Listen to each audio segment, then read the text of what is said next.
A story about a girl whose fate turned out to be very difficult. She was born a magician, forced to run away because of a rebellion. She was saved by her brother, but she was forced to become a wish-fulfilling genie. In the city of Pas, a fire was blazing in Jinju's palace. Rebels with swords were shouting that it was time to throw off the servants' shackles. They did not want to see a single mage alive. Amina ran around the palace asking if anyone was there. The girl found no one. Outside the door, she could hear the screams of the rebels who wanted to expel the mages for treating them badly. Amina looked at the door and realized that if it broke, she would die in an instant. The girl thought about the fact that it had been so little time since her coming-of-age ceremony, and she didn't want to die. The mage city of Pas began to exist when magic came into existence. Many years ago, the Lion of Heaven had descended to Earth and told of a great power slumbering among the stars. Those who could awaken this power and master it were called magicians. Only the magicians themselves could rule the city of the magicians. As time passed, they were born fewer and fewer, dying one by one until there were only 30 mages left. 20 years ago, 2 new mages were born. Amina was the last of them. Amina continued to run through the palace and wondered how many of them had survived. The girl was summoned by one of the mages and asked where she was. She replied that she had been assigned to protect the West Gate, and she didn't understand what the hell was going on, and didn't understand what had happened to Ruckus at the main gate. The mage said it was impossible, and they didn't have enough magic to fully create the protective charms. Need 3 mages. He didn't understand how they could create protective charms for the entire palace. Amina only remained silent in response. The mage told her about the difficult situation at the main gate, but the main problem was the eastern gate, whose defenses had been breached and the rebels had broken through. The mage told her to go to the north gate, to the altar of the stars. He said that the warlock was there and they should leave now, because they had little time. Amina asked where Jabrail was. She heard back that he was last seen at the western gate, before the situation escalated. The mages of the city of Pas were family to Amina. When a child capable of mastering magic was born, they were brought to the palace and raised with the other mages. Thoughts of them dying during the rebellion made Amina burn with rage. Jabrail was like a brother to Amina. He acted just like an adult even when he was 3 years old, and she hadn't seen him since the rebellion started. The girl ran and prayed that he would be all right.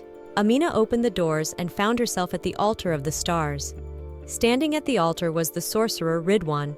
The girl called out to him and told him that the rebels were coming to them and that they had to leave. The Charadai looked at the magical arc for long-distance travel that Amina had designed and said that everyone called Jabrail a genius, but he believed that she was the one who was given the best inventions and was able to highlight the most important. The charmer regretted that he didn't give Amina the attention she deserved, and Jabrail always came first. The girl offered to postpone this conversation, took the warlock's hand, and said they had to leave. The gates opened and the rebels rushed in. They said that the enchanter Ridwan must be held accountable for his crimes. Amina saw that there were more than 5 of them, but there was hope. On the magical orb she directed towards the rebels and told them to get away. The girl screamed at the rebels about how dare they enter this place. A beam erupted from the magical orb and hit one of the rebels, but there were still more of them. One of the rebels grabbed Amina by the hair and threw her to the floor. The magical sphere rolled away from the girl. The rebels turned to the enchanter Ridwan and told him that his days of rule were over and the city would be freed from him. But before justice was served, they demanded an explanation and that the enchanter take responsibility for his actions. At this point, the enchanter took out his magic staff and took his own life before his enemies could do so. Upon seeing this, Amina clearly felt that they had killed everyone she loved. They would kill her as well. The girl was desperate and told the rebels that it was their fault, and if not for them, the enchanter would be alive. The rebels told her to be quiet. They needed to relay the information that Charaday was dead to their captain. Amina continued to scream, her hand trying to reach for the magical orb, at which point her head was pressed to the floor and told to quiet down. The rebels were deciding what they would do with the girl, for she was young. Amina decided that she would not let the rebels kill her. She did not want to die and decided that she would live. Suddenly, all the rebels fell to the floor, and the girl was left alone at the altar of stars. She turned around and saw Jabrail. Amina ran up to her brother and asked what was going on and where everyone else was. She told him that the enchanter Ridwan was dead. Jabrail told the girl to listen carefully and said that the rebels had taken over everything and were now gathering together. The mages could only take refuge here at the altar of stars. The other mages were dead. Jabrail took Amina's hand and put her in the ark she had invented herself. The girl didn't want to run on it because it was unfinished. Jabrail said that the basis for flight and navigation was complete, and she would be able to fly to safety with what power she had left. The ark wouldn't hold 2 people, and Jabrail said only she would fly. Amina didn't want to leave her brother alone. He said he knew it would end this way, and they should be punished. Jabrail said, because Amina was the youngest of them, she was just doing what she was told, and had a chance to avoid responsibility. The girl replied that with their strength, the ark could hold the 2 of them. She didn't want to leave her brother behind. Jabrail said he would be fine and gave the girl his magic jug in her hand. A mage who ran out of power was no different from a normal person. The guy asked Amina to survive. In the wake of his sister flying away, he asked her to travel the world and be sure to find her beloved. Amina flew in the ark and cried. She was curious about what the Pearl Palace looked like from above, but she was afraid to look down. The girl recalled that people often told her how happy they were that she had been born. Amina was often told that her eyes looked like sapphires. She cried and wanted to go back. The girl did not understand why everything had to end this way, because even during dinner everything was calm. They were talking and laughing, thinking about what they would do the next day. Amina wanted to turn back time and thought that in this case, she would be able to save everyone. The ark brought the girl to the crystal cave in Shakti. Amina cried and did not understand how she would survive and see the world, how she could do it all alone. The girl remembered Jabrail's words as she flew away. Amina looked at the magical jug of Jabrail's power and realized that he didn't just give it to make sure she was okay. The girl realized that the magic on this ark was for long-distance travel, and it had a space jump function. In order to move in space, the passenger's body must split and then recreate itself at a given location. Amina wanted to change the axis of coordinates in this spell and thought it would help her make a time jump. Amina was sure she could go back in time. She realized that the power she had might not be enough, but she was in a crystal cave and realized that the crystals would serve as a conduit.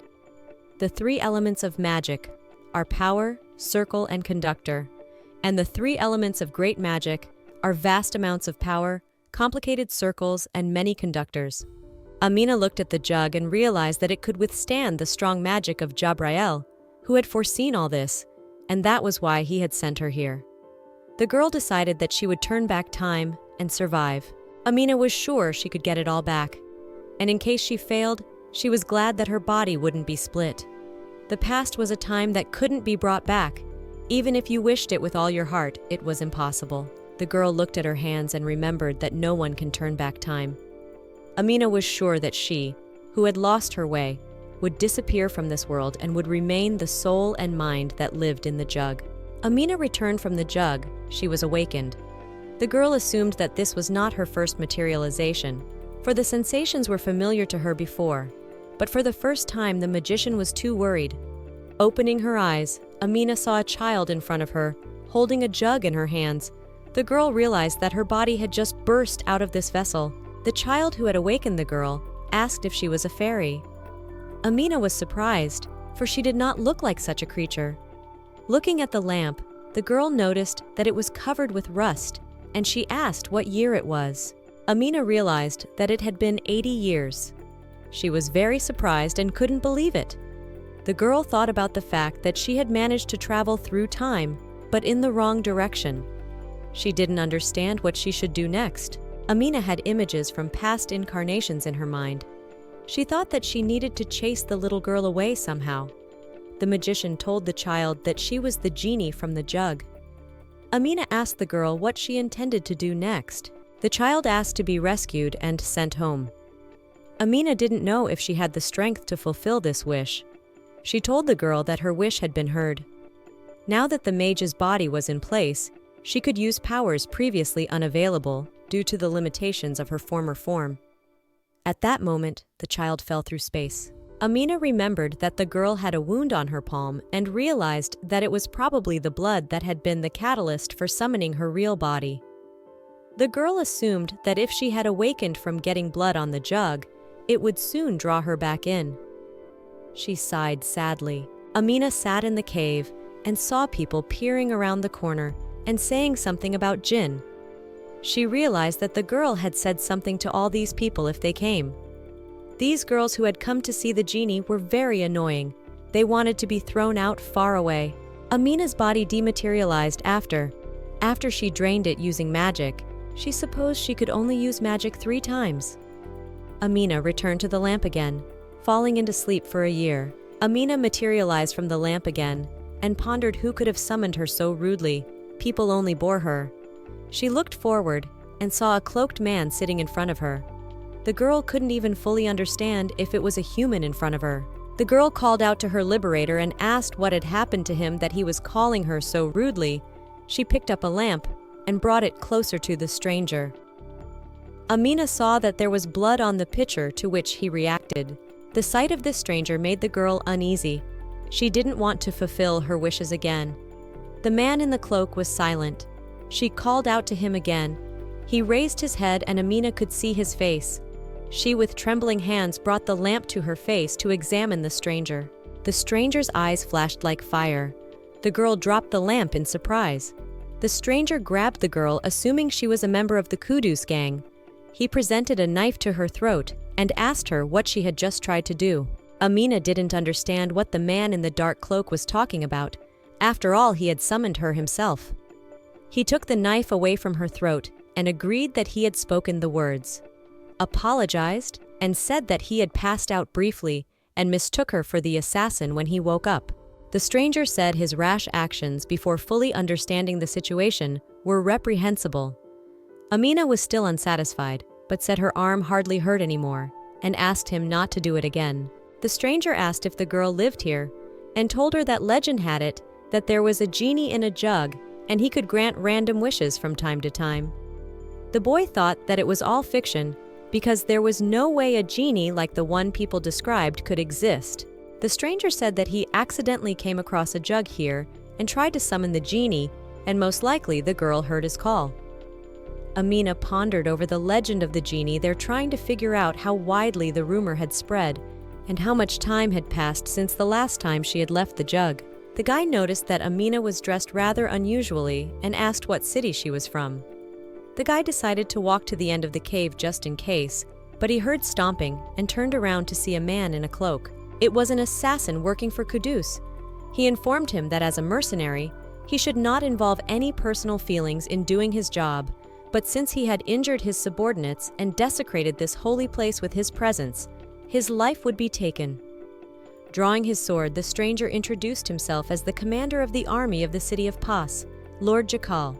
The mercenary said he would kill him because he dared to hurt his subordinate and tarnish his sacred place, which is untouchable because people are forbidden to be in the places where jinn resides. Amina stood behind Jakal's back and listened to what Kudus was saying about this cave, having one jinn resting inside a jug. And the legend says that one day he will appear to free the people and save the world. So one should not insult him so lightly. Amina couldn't understand what they were talking about. Jakal put his back to the girl and said that it was even worse than he thought, and he had known for a long time that Kudus worshipped something strange, and it was already blind obedience. The Lord asked the mercenary why he claims this place is his. After all, it is under the jurisdiction of the city of Pas, and he dare not challenge his right to be here. Jakal drew his sword and said that he was sentencing Kudus to death for causing trouble, inciting people to try to challenge the Sultan's authority, violating the borders of the city of Pas, and claiming part of its territory as his own.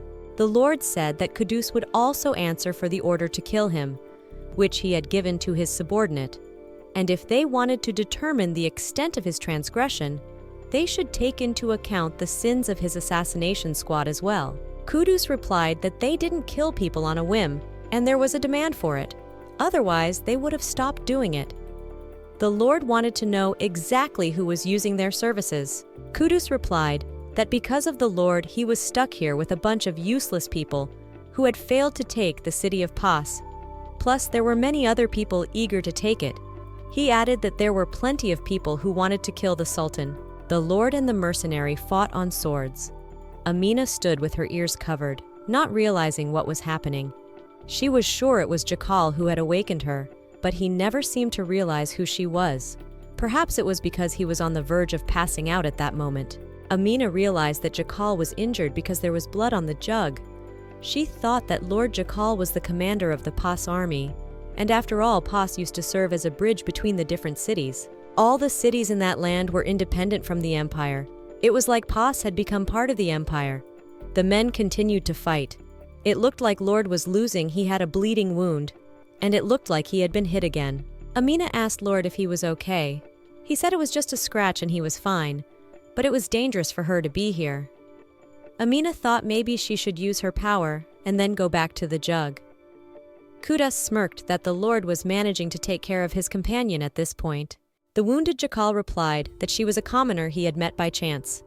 He reminded Kudus that they had an inviolable rule to keep outsiders out of the battle and told him to stick to that rule. The assassin replied that Jakal only knew one of the rules, and there was another one that said that any available method could be used to achieve the goal, and pulled his hand towards Amina. The girl realized that she had to use her powers to defend herself. At that moment, a lamp shattered and fire erupted. Jakal took advantage of the moment to capture Kudus, who asked if the Lord would kill him.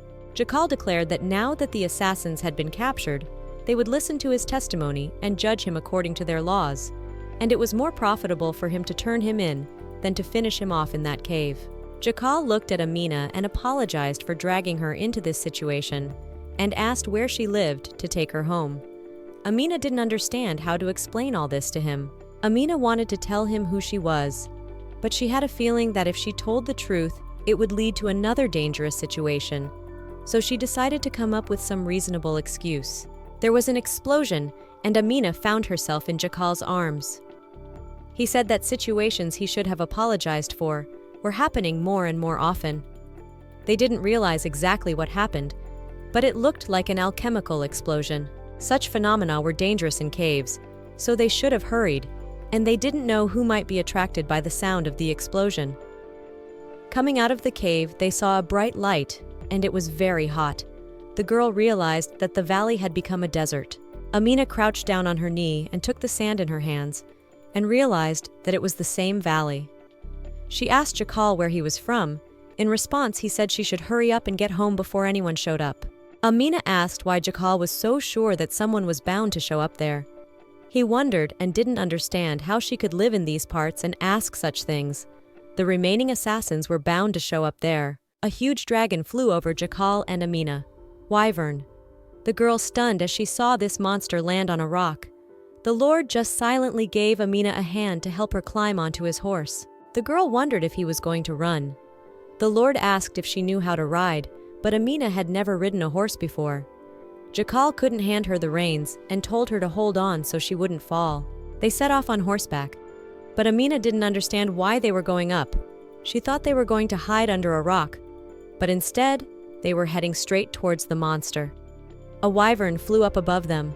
Wyverns, mysterious creatures, you could call them animals, but they were different from normal animals in strength, size, and cruel nature.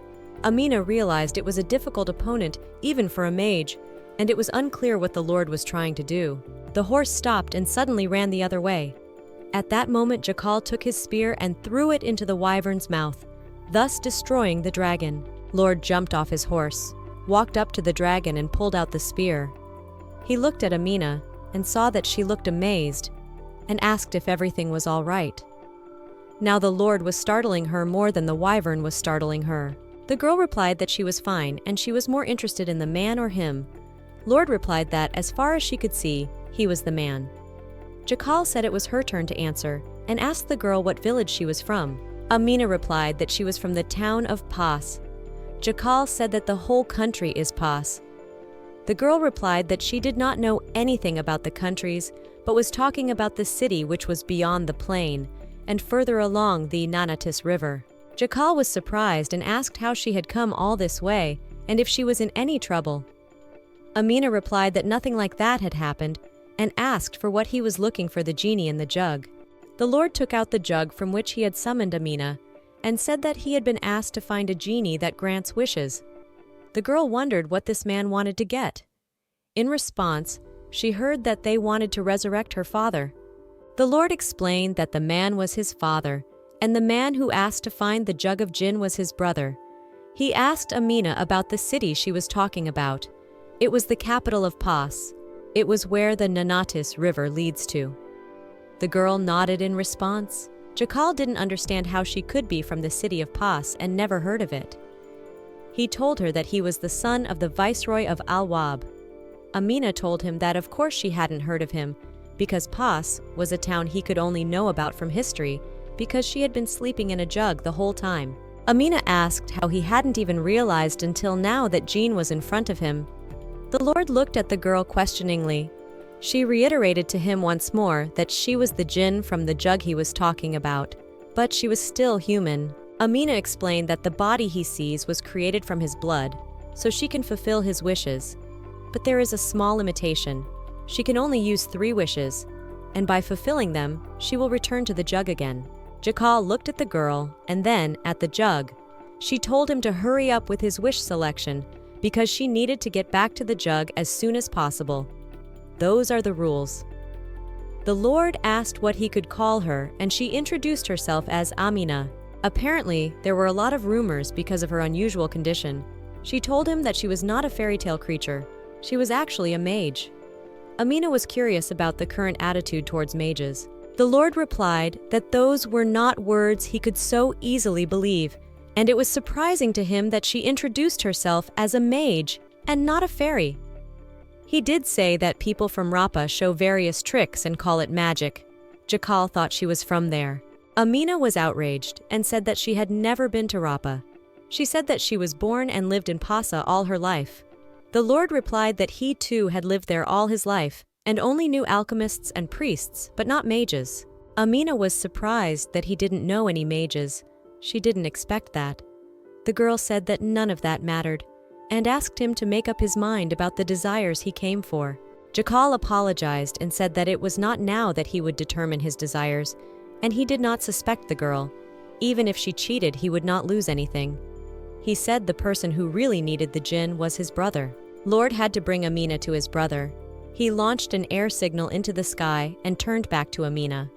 She said he couldn't do that because granting the wish meant that she could change one of the million connections he now had, and she couldn't see those connections unless they were connected to the man by blood. Amina explained that more importantly, she doesn't want to grant someone else's wishes. The Lord took out the jug again and asked if it works the way she said it does. Then how exactly does it fulfill his wishes? Jakal said that, for example, if he could wish for gold, he could inherit it upon the sudden death of a family member. So something like that was best not to wish for. Amina thought about it and said that she wasn't that cruel of a person, but he was right, and it would be easier if the wishes were more specific. The Lord clarified if there were any other conditions and wishes she couldn't fulfill. The mage explained that she couldn't influence someone's feelings or thoughts. She also couldn't kill or resurrect someone with her powers. She wasn't sure about resurrection, but she certainly wasn't going to kill anyone. Amina realized that she didn't have to tell him that she couldn't turn back time. The girl hurried Lorde to voice her wishes and said she could immediately move him right into his bed if he wanted. The Lord answered no and said he only had 3 wishes, so he couldn't wish so thoughtlessly and needed time to think it over. Jakal approached Amina and said that his subordinates were already here. They were riding horses in the distance. The subordinates said that they had gone in search of him because the situation had taken an unexpected turn. They asked if he was all right, if he was hurt. Jakal replied that it was nothing serious and the wound was not deep. And the subordinate replied that he didn't want the Lord to be involved in his family's problems and apologized for making him worry. One of the subordinate approached Amina, apologizing for his curiosity. He asked who the girl next to him was. The Lord began to tell that they met in a cave. Amina interrupted him and said that she was kidnapped, and when she opened her eyes, She was already in the cave and did not know where she was and what to do, and was afraid that fairies would appear around. The mage said she was hiding because she was afraid, but Jakal showed up and saved her. Amina couldn't let the situation get any worse than it was. The Lord confirmed the girl's words and said that he didn't have to tell them anymore. He said that Amina didn't know how to go back home because she was from a remote village. Jakal said that since he had found this girl, he would take her with him and provide her protection. Amina opened her eyes wide and asked why this. Jakal explained that the situation in Pasa was not easy right now, and if something happened to her because they didn't protect her, it would mean that rescuing her in the first place was pointless. The Lord turned to a subordinate named Sali and told him to give the girl some clothes. Amina remembered what he had said about his father not being able to wake up, and she assumed she would have to see it in person. The Lord explained that it wasn't because he didn't trust her, but even if she didn't like it, he hoped for the girl's silence and understanding. She looked at Jakal and didn't understand the reason why she couldn't refuse him, and mentally hoped that it wouldn't be for long. Sali approached Amina and said that he couldn't believe she was left in the middle of the desert dressed like that. He asked which villains had kidnapped her. The Lord and his subordinates got on their horses and set off. Jakal asked how many men were left. In reply, he heard that 2 detachments would be leaving soon and offered to accompany him. The Lord replied that he was returning alone, and it would be faster if he went through the desert. The subordinate said there was no need for haste, and it would be better to go through the neighboring villages. Jakal replied that he was in no position to leave his place for long. He pointed his finger somewhere in the distance and said that there must be a cave there. Jakal told his men to look for anything left behind by the Kudus. If they found one, they would report to him immediately. The subordinates realized that Jakal was being attacked by one of them. The Lord turned around and said it was no surprise because he was in palace clothes, but it was okay.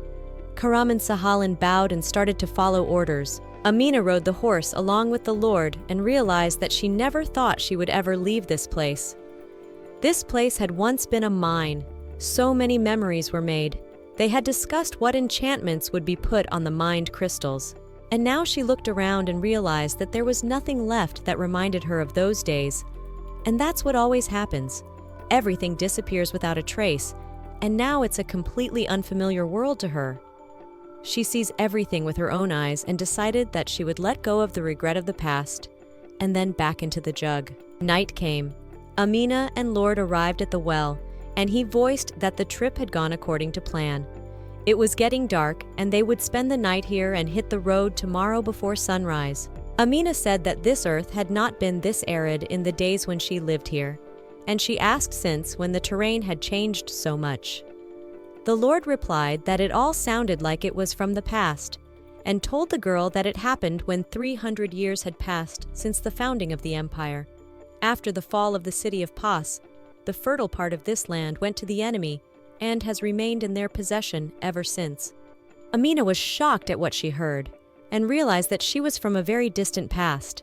The Lord, drawing water from the well, went on to say that he thought this land would eventually come to normal, but the fact that no change is happening bothers him greatly. Amina asked how it could even be so dry here if there was a river nearby. Jakal replied that when the land is burned, the rivers change too, and it causes water shortage, and unless the warm season gets to the northeastern part of the city, this place will be a desert forever. The Lord handed Amina a flask of water and gave her a drink. They sat around the fire, and Lord said he was asking out of curiosity if Amina really lived inside the jug.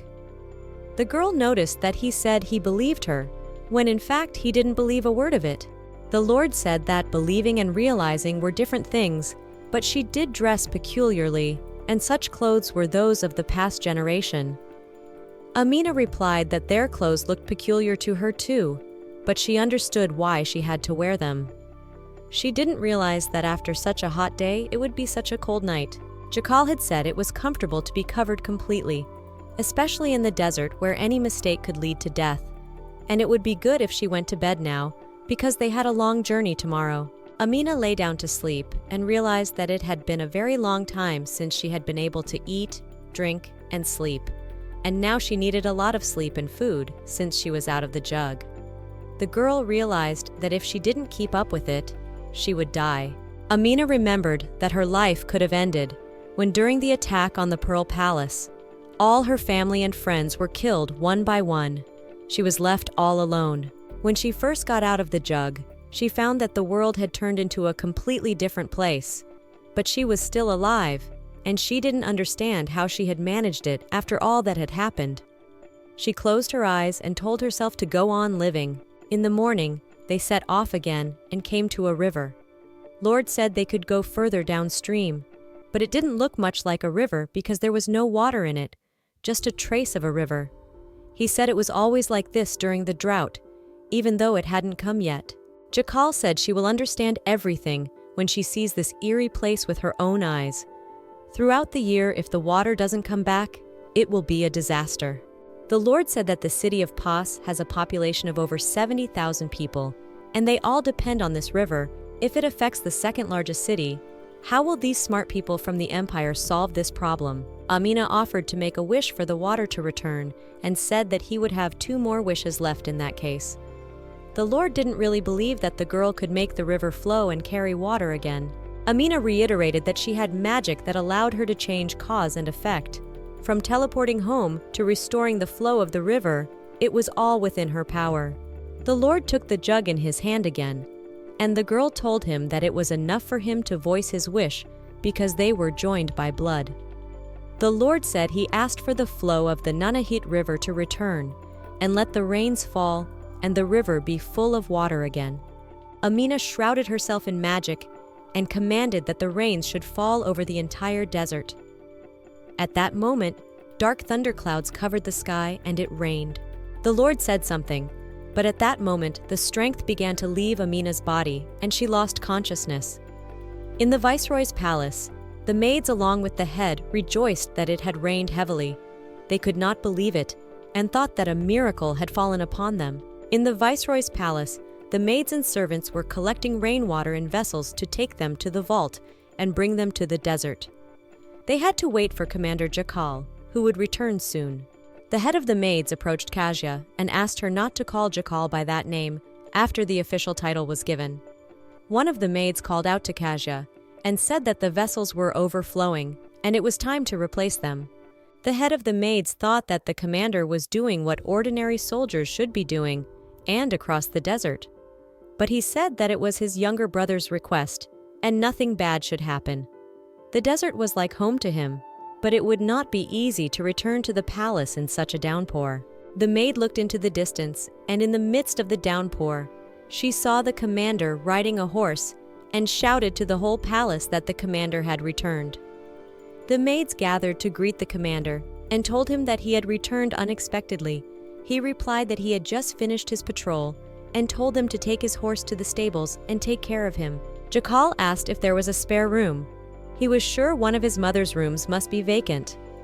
The head of the maids did not understand what the Lord was talking about. As he had just returned, he said it was too long to explain and told him to get the room ready. Jakal lifted his robe. Underneath it, he held Amina unconscious in his arms. The maids looked at the Lord in a stupor. He told them to prepare the room. Jakal thought about the gene of the lamp. He had pondered that they were something other than just spirits that only harmed people. But now he understood why the assassins worshipped Amina. A captain of the Middle Palace Guards named Bisma said that a council meeting immediately after returning was hard and asked Jakal about his injury. The Lord replied that the meeting was necessary and that the wound, just a small puncture he missed when he got distracted, said he would still live and let live.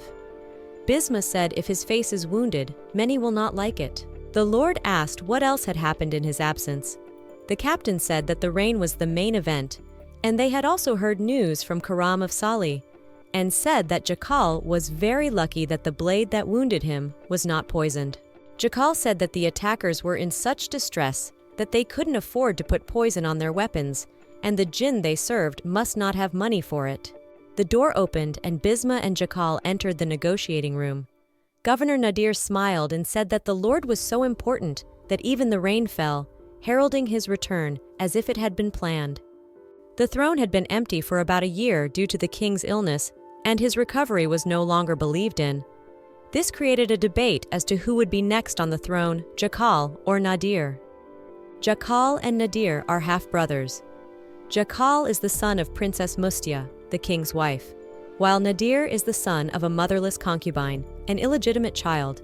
They were never good brothers, as Nadir always shunned Jakal.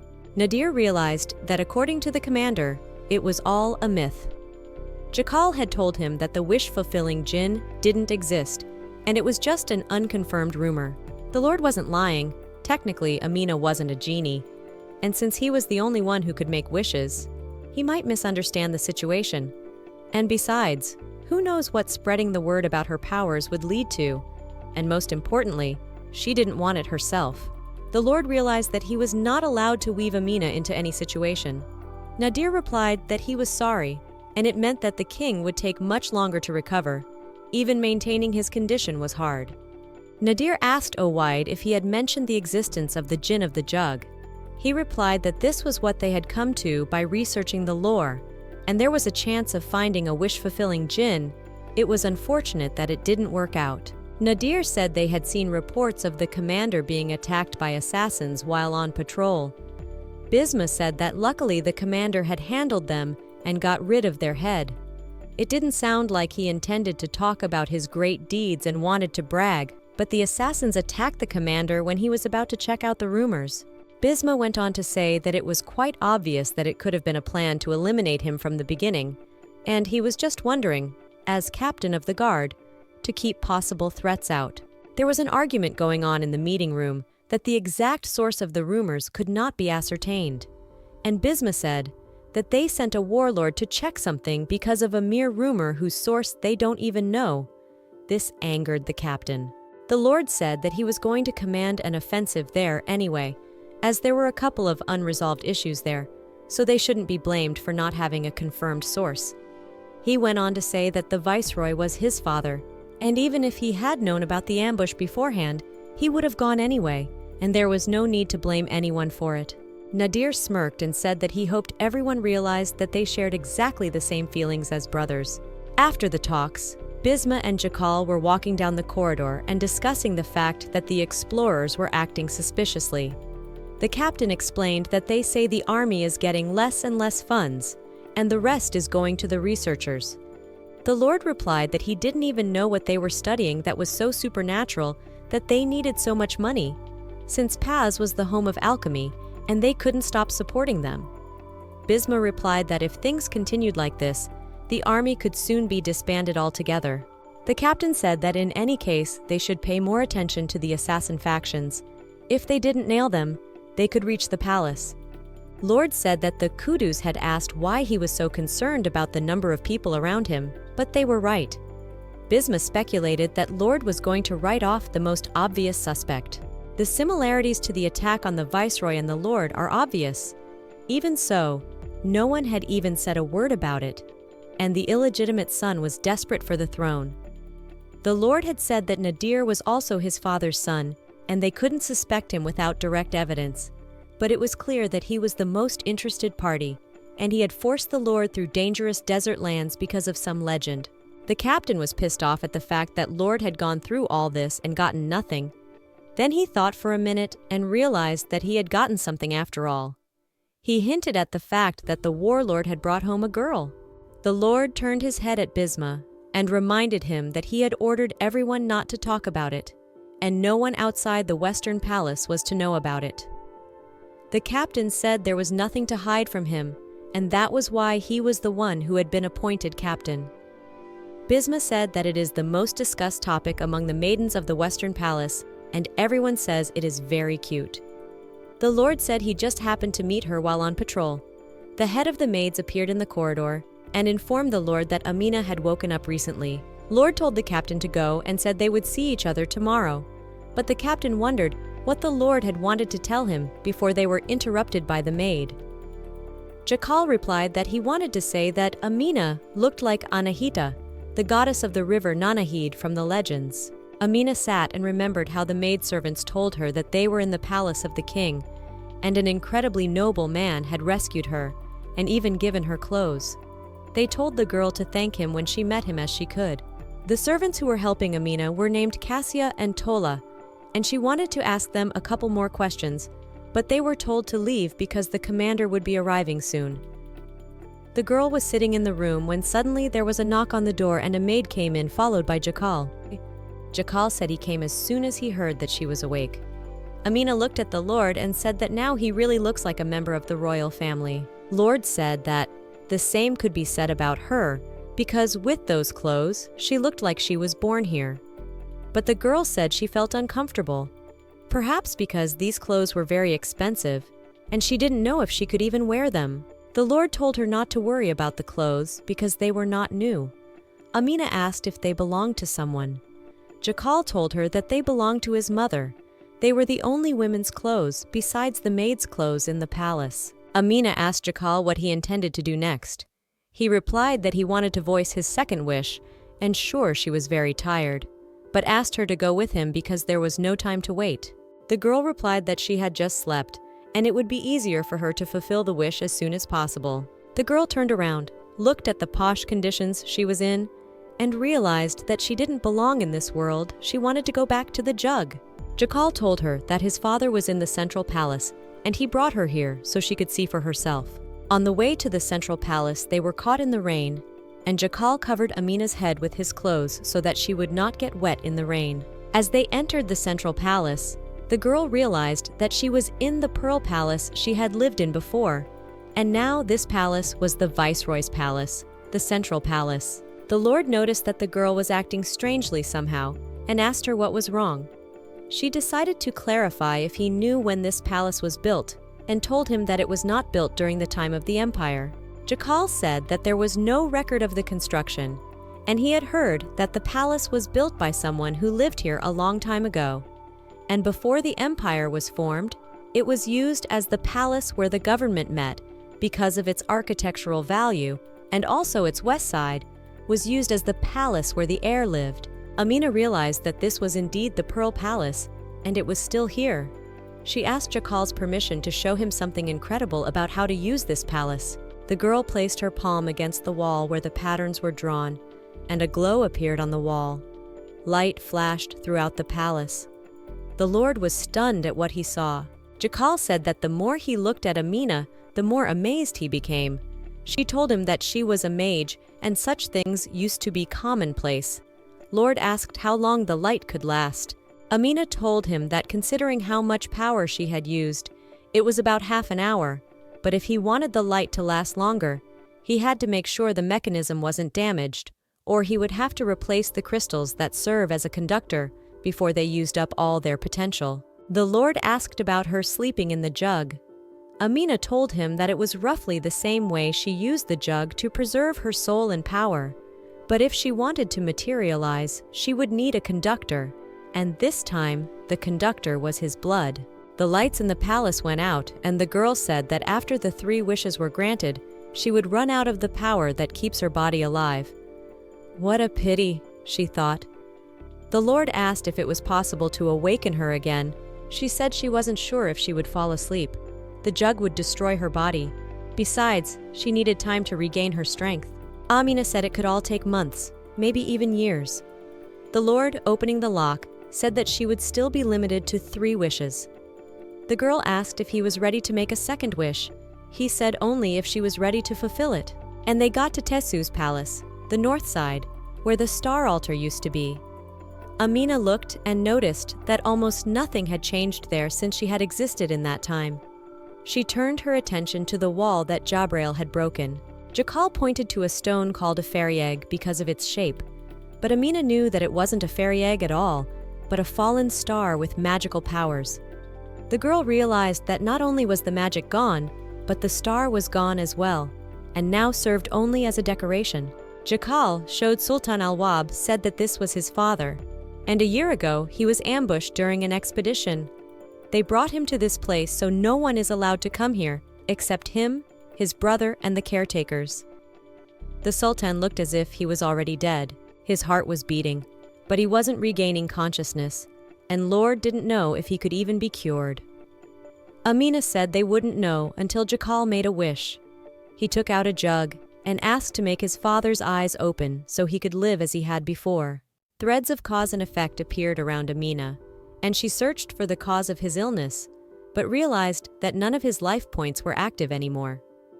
The Sultan's heart should have stopped long ago, and it was incomprehensible how he remained in such a state for a year. Lowering her head, Amina said that it was too late and there was no help for him. And even though his heart was still beating, but his brain and other vital organs were dead, and she could not heal him with her power. Jakal closed his eyes sadly. Amina asked if he was a good father. The Lord said that he was more than just a father. Sometimes he seemed like some legendary hero turned sultan, but he never thought badly of him. If his father woke up, he could probably solve all the problems. Jakal said that right now Pas was split in two, his part and his half-brother's part, people waiting to see who would be the next ruler.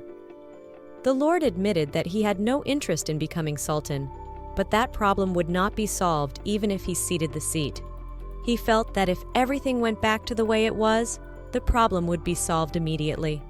Jakal held his father's hand and told Amina that he expected her to perform another miracle, but it would be too good to be true. Even though she couldn't fulfill her second wish, the Lord was indeed grateful to her, and she had already done something amazing by allowing rain to fall over Pas. Amina said he still had 2 more wishes anyway and asked him to make them quickly. Jakal was embarrassed to say, but he admitted that he planned to think about the last wish after the second wish was fulfilled, and he didn't have any wishes right now. Jakal was afraid of sounding rude, but asked Amina if she would mind staying in the palace while he decided on his wishes. Amina lay in thought and remembered saying that she could take her time to answer, and she could leave at any minute. But he also said that if some disaster befell them, he might need her help, and he realized how much of an open request it was. But it was his sincere wish. He wanted her to stay. The girl realized that she could go back. She had already fulfilled his wish for rain. And now he said that he had no more wishes. Every person doesn't wish for something consciously or subconsciously. Amina reflected on the fact that her wish had turned her into a similar structure in the jug. It was ironic, but her selfish desire had gotten her into trouble, and now all she could spend her magical abilities on was granting the wishes of others. It was hard for the girl to choose for herself. She didn't understand how to do it at all. Amina sneered aloud at herself and talked about how this lord was going to cause her problems until the end of time. Kasia walked in with her lunch and asked if Amina was talking about her or her. The girl replied that she wasn't, and rather she was the problem for them. The servant replied that in no way she is not a problem, as the warlord Dakal had saved her. She talked so much that she realized the second she realized that she had to keep quiet about it. Kasia told Amina that being a maid in the administrative palace wasn't for everyone, and people were willing to pay 20 silver just to be hired, which was a serious bribe. She said that Princess Mustia was the one who changed the whole system so that even the poorest could compete for the right to work in the palace. Kasia said that her husband passed away early and left her alone to raise a child, and it was the system and working in the palace that saved her from her plight. Amina ate and listened to Kasia. She realized that she would never have guessed her circumstances in life because she looked very young. The servants said that they were all very lucky, just like Jakal. Kasia said that since the illness took the princess's life, the Eastern Palace had begun to revert back to its former traditions, and they only remain in their positions because Sir Jakal defends Princess Mustia's laws, which is why the Western Palace is often referred to as the Maid's Palace. The girls laughed. Kasia realized she was rambling again, and Amina told her that she didn't mind, and thanked her for telling her everything, and asked her to pour her more tea. Kasia said she didn't know what kind of tea she liked, and settled on rose tea. Amina looked at the tea in surprise and wondered if roses grow in this climate, since the tea was made of petals. Kasia replied that they grow these roses in a greenhouse in the garden and offered her a look. From Kasia's story, Amina realized that the empire was divided into 7 regions. Among them, Paz is the most important and largest city. The viceroy was the man ruling the country. Al-Wab was a warrior from the Janissaries and a close comrade of the Sultan, and he made a great contribution. His wife, Princess Mustia, though not a direct member of the royal family, was a descendant of the Sultan in several generations, and for the viceroy, this union was a valuable asset. Thus, the princess in her lifetime had the same weight on the political front as the viceroy. Jakal is the only child born to her. The purple insignia he wears marks the royal blood flowing in his veins. Since his childhood, he has participated in the subjugation of bandits and hostile creatures. Because of his exploits, he was given an alias that sounds like saffron. Amina walked down the corridor and pondered that Jakal is like a star, and if he is such an important person, he has everything to dream of. She remembered Jakal's words that if her father woke up, he would decide everything, and he has no desire to stop being a sultan. The girl realized that she was powerless here. Amina looked at the greenhouse, which was made entirely of glass, but the door then, for some reason, did not open. Making an effort, Amina opened the door and saw a huge number of beautiful roses, and inside was a different temperature altogether. It was all very much like magic. Amina pondered that if she was building this greenhouse, she would use a heat sensor technique and apply it all over the walls, and then she would take beryl and burgundy agate as catalysts. Amina's musings were interrupted by Nadir's appearance. He asked what the girl was so fascinated by. She asked who he was, and he crossed his arms over his chest and said that he was the one who should have asked the question. He suggested that she might be an alchemist, a pharmacist, or a perfumer. Amina said he hadn't guessed. She had noticed him stepping on the flowers and told him he had ruined the roses. Nadir accused the girl of making a fuss about him stepping on the damn flowers. And the big problem is that a strange face is roaming freely around the administrative palace. Amina, with a serious expression, was watching Nadir. And suddenly he laughed and said that he was joking, that he had heard his brother bringing a woman with him to the palace. And so it was her. Amina too realized that she was talking to Jakal's brother. He said that even though he was born of a different mother, but the Lord was his brother. The guy introduced himself as Nadir, asked her name and took a step forward. The girl took a step back and said her name was Amina. Nadir touched her cheek with the palm of his hand and said she had a beautiful name, but her face was even more charming. Amina brushed Nadir's hand away sharply and said that she didn't give him permission to touch her. The guy said that he realized he had insulted her. He was just surprised that the girl her stone-cold brother had brought was much prettier than he had expected. Nadir said that he had noticed how Amina was used to bickering and objecting, and since they are both here, they have a chance to ask each other questions and leave it at that. Amina said she had no questions. Jakal's brother said that he noticed her looking at the place with fascination, and most likely she was thinking how she could discreetly take some roses out of this greenhouse. The girl replied that she was interested in how this structure was built.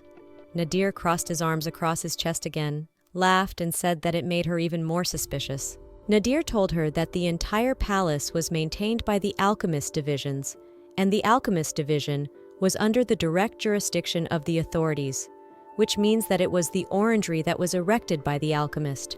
The girl said that she knew nothing about alchemy, and the interlocutor told her that with this ability, you can turn sand into gold, that it is a way of combining different materials and elements to create something.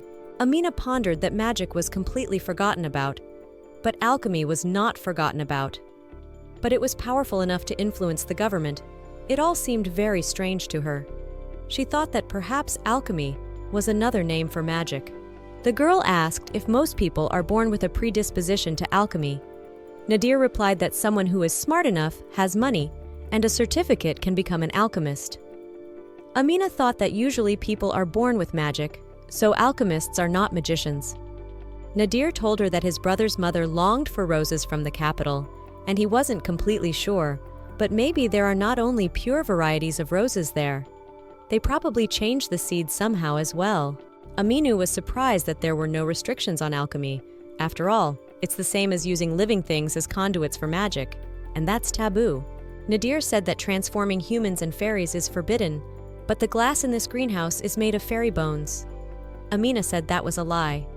After he answered her questions, he wanted her to answer his questions. Amina asked what he wanted to know. The guy said there was a rumor that his brother saved her from kidnappers.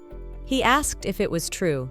Amina confirmed and said that she was abandoned and left in the middle of the desert. Nadir asked if she had lived in the remote wilderness. The girl also confirmed and said that was why she knew so little about the world and alchemy. He expressed his regrets and asked how long she planned to stay here. It was obvious to Nadir that his brother had brought the girl for some reason. Amina replied that maybe he said so, but she hadn't decided anything yet. The guy plucked a rose and broke it with his hand. He asked if she had any power. The girl took a step back and wondered if he knew who she was. He was the one who wanted to find the jug, and he could make her grant her wish. She realized that she shouldn't give the appearance and didn't know what to do or how to avoid it. At that moment, a girl dressed in white with a wreath of flowers on her head entered the greenhouse. She said that she was looking for Nadir as he was going to the Western Palace. Nadir replied that he suddenly wanted to admire the roses, and an inheritance can be valuable even from a person you hate. Amina thought this girl was very sweet. Nadir patted the mage on his shoulder and said they would see each other later. The girl freaked out and asked again not to touch her without permission.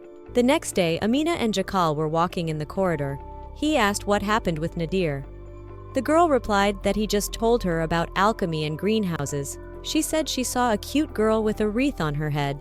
The Lord asked if she had gone through the Western Palace. Amina replied that the girl had said she was looking for his brother, and she thought they were pretty close. Jakal said it was Primavera. She was his father's healer. Amina thought she must be very talented if she could keep her heart beating for a year. She is not a pharmacist, but a priestess. They receive a blessing from God that allows them to heal others. Nadir brought this girl from a land near the southern sea, Inokia. The girl realized what power Nadir was asking about in her. Amina sat at her desk, and the Lord placed a folded paper on her desk and asked her what was bothering her. She replied that it bothered her that it was a waste of time, that it was unpleasant. The Lord wondered if she had decided what she wanted, to stay or to go. The girl apologized and said that she didn't expect herself to be so indecisive. The Lord said he asked this because he didn't want to pressure her and wanted to know if there was some reason why she couldn't decide. Amina pondered the fact that because of Lord, she couldn't believe that someone was willing to throw away the chance of a wish being granted, just like that. To Lord, she replied that she couldn't make a decision because of the Pearl Palace. She wanted to return to the palace soon, filled with memories, but events were changing drastically. The Lord asked the girl how she ended up in this position, and Amina told that it was an ordinary, peaceful day, but the townspeople suddenly attacked the mages, and all but her were killed. She was only able to survive thanks to her comrade. She told how she tried to turn back time, but it didn't work, and here she was, and that was the end of the story. The Lord pointed out that Pasa was not often mentioned in the history of the base, because not a drop of blood had been spilled during its capture. The girl interjected, wondering if this city was just given away. Jakal said that Pas did not resist because everything around it had already been conquered and there was no one in the palace. The girl was horrified because she didn't understand why the rebels did all this and killed all the mages. Jakal asked permission to voice her thoughts before she made up her mind. From her words, he said that she didn't want to be associated with this world, but the water that the people of Pas were now drinking was Amina's due. The girl replied that she was simply granting his wish. The Lord reminded her that she had offered the wish herself, and she wouldn't have offered it if she truly didn't care about this world.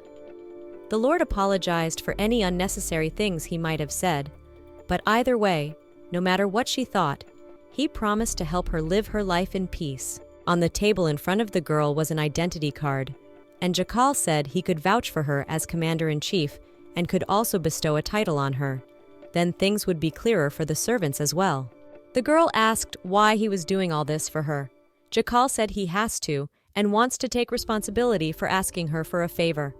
300 years ago, in the city of Pasamina was running through the palace, and she was called by Jabrail. He said he was just about to go for a walk and offered to walk with him. He wanted to test the workings of the city barrier to make sure it was working properly. The girl asked him if he was going out too often lately, and even if she went with him, there were only people who didn't understand magic. What was the point?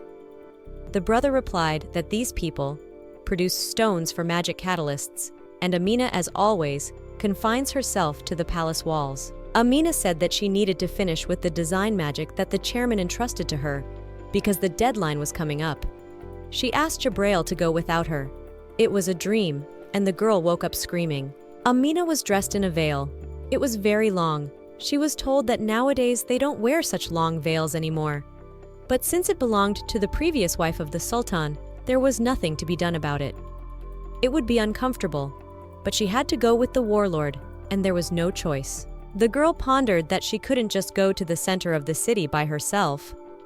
Jakal had said he wanted to show her something, but just where he was going to take her remained a mystery. Amina and Jakal found themselves in the central square of Paz. The girl was confused by the sheer number of people there. The Lord explained that this city was strategically important for the distribution of goods, because half of the empire's territory was desert. Jakal added that thanks to the recent rain, the drought had receded and the people were encouraged. He believed that this city was alive because of Amina. She replied that she wasn't doing it for them. The Lord said that whatever her motives were, the fact that she had saved the city could no longer be disputed. They entered the market that was inside the building. Jakal told her to be careful and keep up. The girl felt like she was being treated like a child. She mumbled quietly that he could still hold her hand because he was worried. Lord, hearing this, said that was a good idea. Amina told Lord to do whatever he wanted, and with her permission he took her hand. The girl was startled to remember that, come to think of it, she had held his hand once before and even hugged him, but he didn't seem to care. Walking through the market, Amina saw gems and jewelry made of stones. Her eyes rounded and she stopped and froze. Jakal said that the girl cannot be left even for a minute. Amina advised to hold her tighter in that case. And the Lord took the girl's hand again, and she blushed. Amina sat down and a treat was brought to her. She tasted it and Jakal asked if it tasted good. The girl said it was good, but it was not clear why it was only sweet. The Lord replied that he had heard from the maid that girls like sweets. Amina asked if he had seen other girls besides maids. Jakal said he didn't know, which made her think about it, but he hadn't. So Amina asked who he had been seeing.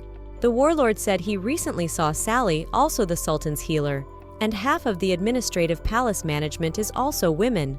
The Lord didn't understand what the problem was, and the girl thought that this was to be expected from the young lord. It was amazing that he could talk with such a serious face, but she herself was not far behind. Because of Amina's male friends, she had only Jabrail. Amina thought this market looked so fancy, and only the highest quality goods were sold there. She wondered if it was like that everywhere. The Lord told her that it was because the market was close to the central square and the palace, but in the outskirts, it was very different. They heard shouts that the four-legged fairy was on the other side of the bridge, and she came from where the Inuque bastards were gathering. The guards were sorting out amongst themselves how she had managed to get into the city, but the guardsmen would have to deal with the situation. Jakal walked to his horse. The girl asked why he was going where it was dangerous. They said the guardsmen would handle it themselves. The Lord apologized and asked the girl to wait for him there, said he needed to check the situation personally. He said that the responsibility of ordering the guardsmen was his responsibility. In that case, Amina said that he should take her with him, as he still had 2 more wishes left. Amina saw a man lying there with blood on his head who was most likely dead. She shouted that there was a man lying there. Jakal was already on alert. A huge lizard had crept into the city. Seeing all this, Lord asked Amina to take the horse far away, because he would be very scared if he tied him there. The girl didn't understand why no one was there, and no guardsmen were still coming. She led the horse into the shelter. Amina turned and saw Primavera with a wreath on her head. Amina told her that Jakal was now fighting alone outside and rushed to his aid. Primavera grabbed her hand and asked her what she could do.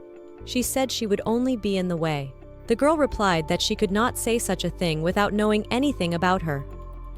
Primavera tried to explain that the attacking monsters are not some little thing, and they are very dangerous.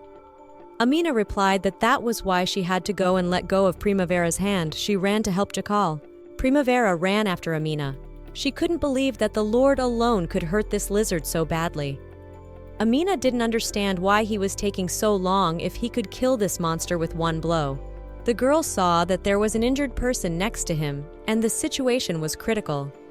Amina wondered what she could do to help him.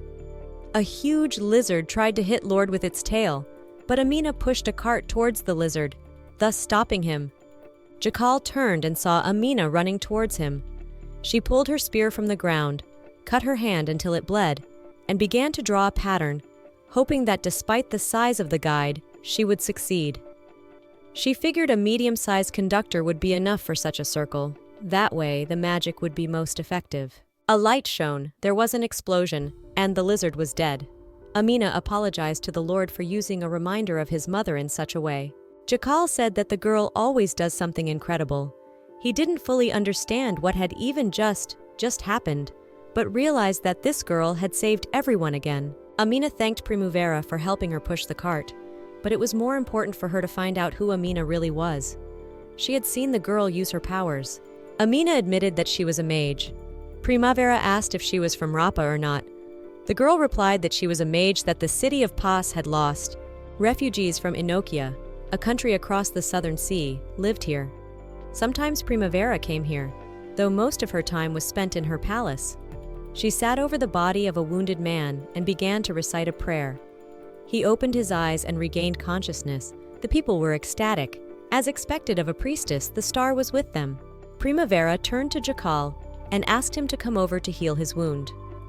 She said that she knew their faith was different, but they had suffered to save this man, and as a priestess and resident of Inosia, she could not ignore someone who was injured trying to save her compatriot. Primavera put her palm to the wound, and it healed. The guards hadn't arrived yet, and the healer told her that the guards didn't come here often, and there were only refugees here. It was very likely that the commander wouldn't even get a report on what had happened. Amina watched and could not believe that the wound on Jakal's arm had healed in an instant. Primavera called out to Amina and asked her to give her her hand.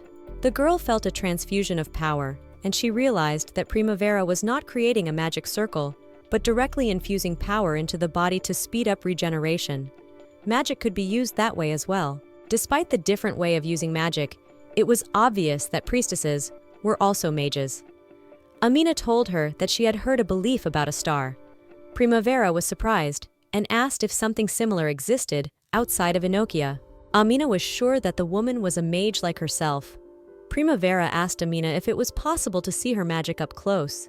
Jakal said that regardless of Amina's decision, he promised to bring her to a place, and he would definitely do it. The girl followed him and asked if it was some secret place that only the commander knew about. In reply, she heard that she would know when they arrived. At the entrance, Jakal was saluted. They began to walk up the circular staircase upwards, and at one point Amina got tired and asked how much longer they would be going up. The Lord realized that was rash of him and suggested the girl rest, but he had no idea where or how they could rest there. Lord said that if she didn't have the strength to get up, he could carry her in his arms. The girl blushed and said he was the kind of man who said something like that easily. She asked a little, thinking about the fact that she was first of all a woman already, then a jinn from the jug. He was the only one who was capable of saying such things without thinking. Amina reiterated again that she was a girl, even though she had become a genie from a jug. But they were not children for a long time. The Lord apologized for his rudeness and said that he already thought the girl was someone, but he never finished her sentence but asked if she could go up. Amina said she was sorry to stop, having come this far, and they went on. Finally, they reached the top, and Jakal called the girl to the balcony. The girl came out and saw green grass all around, in places where there had been desert. The Lord told her that thanks to the rain, the dormant seeds had sprouted, but it was temporary. The girl looked and realized that the city looked like in the past, as if time had turned back. The girl trembled, and Jakal told her that though she had decided to return to the jug, he wanted her to see it. Amina couldn't hold back her tears, but she realized she couldn't cry here. It wouldn't be pretty. She said it was still not what it was like when she was alive. Jakal said of course it's different because it's the future, and he has no right to stop her if she doesn't want to accept it. But he can ask her to stay for a while. He asked if she has decided what she will do next. Before answering, Amina asked if it was true that Jakal had no desires left for himself or for other people. He replied that they did. but she couldn't save his father's life any more than she could change his brother's intentions. And based on her situation, she couldn't turn back time to a time where his father was healthy either, so he had no wishes to fulfill right now. The Lord went on to say that when he first met her, he thought magic only existed in old fairy tales. However, she had changed that wilderness with her magic. Jakal realized that she might not feel comfortable here, but he was sure that her magic could help hundreds and thousands of people. That was the reason for his request to stay. The girl pondered if it was okay of her to stay in this world and continue living like this. She is a relic, a creature that shouldn't be here. All the people she loved had died and disappeared without a trace. Jabrail's words echoed in her mind, asking her to live. Amina tried to remember what else Jabrail had said to her then, and she remembered that he had asked her to see this vast world through his eyes. Memories from her life, her interactions with the servants in the castle, and with other people flew before her eyes. She looked at Jakal and held out the jug to him. She said she was returning it to him. Amina said that the Lord would need to make her papers, because it was inconvenient to be here without them. Lord handed the girl a ribbon and said he was thinking of giving her this when he gave her the title. The ribbon was turquoise in color, and the girl liked it very much. Primavera was walking down the hall and met Nadir. He said that she was gone for a long time today. The girl asked if the lizard that attacked the city was his doing or not, and why he let the monster walk freely in the suburbs, since he knew she was in that neighborhood. Nadir answered that he couldn't deny himself. He had to check how the man-made monster reacted to people.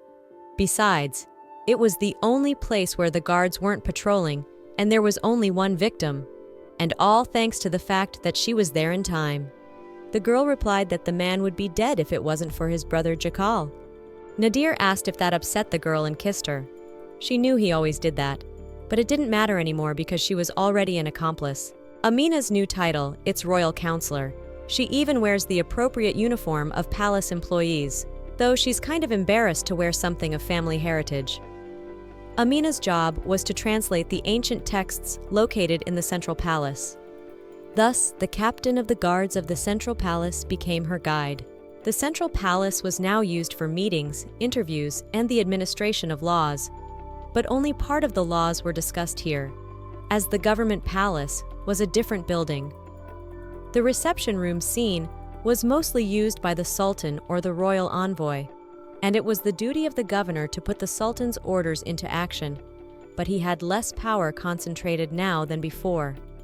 Bisma was giving a tour of the palace and noticed that Amina was tired. She complained that Sir Bisma was going too fast. He apologized and offered his hand to the girl. She asked to communicate without formality and call her whatever he liked. Amina told Bisma that he was very tall, perhaps the tallest she had ever seen in her life. He replied that he was only taken into custody because of his height. Looks are important in this profession. He said that of course some people had said that his height spoiled their mood. Amina replied that his height is amazing, and it is strange that it would spoil anyone's mood. Sir Bisma said that people were asking if he was a descendant of the jinn because of his height. But the person who gave the opportunity to become a guard is a warlord. The guard showed Amina the meeting room and told her that the seat of the commander is on the left, and in the center is the governor, the next executor. He said that he and the commander were half-brothers. Amina replied that if he was talking about Nadir, she had met him before and rumors about her had reached him. Bisma showed Amina her seat where she would sit if she was invited. She didn't understand why and didn't see if there was anything she needed to be invited for. The guard explained that sometimes a general gathering was announced. Bisma said that the magic she could do was a thing unknown to anyone. He closed the door and asked for proof, here and now, of the existence of the ancient magic she supposedly possessed. Amina realized that the guardian doubted her and decided to prove it. Bisma wondered why the commander had started talking so much about magic, and he had also recently foiled an assassination attempt. It was said that Amina had been there too. He explained that he had asked about it, because if she had lied, he would have cut off her head as a royal guard. After hearing the words about the severed head, the girl felt a little creepy. She put her palm against the wall and began to talk, the basics, about the 3 elements. The first element is the lines covering the walls. The next element is the physical body, the mediator, most often gemstones. A light flashed on the walls, and Amina asked the guard to say the first word that came to his mind. He said the word, Anahita. Amina remembered that she had heard this word before. She wrote the word in the air, in glowing letters. Bisma ran his hand through the word and could not believe his eyes. Amina explained that it was an illusion. It wasn't material, so his hand went through. The girl asked if he believed her now. The guardian replied that he had no reason to doubt now. He thought that it was bad that only a small number of people had such power, and if they realized how it worked, they would make a breakthrough for all mankind.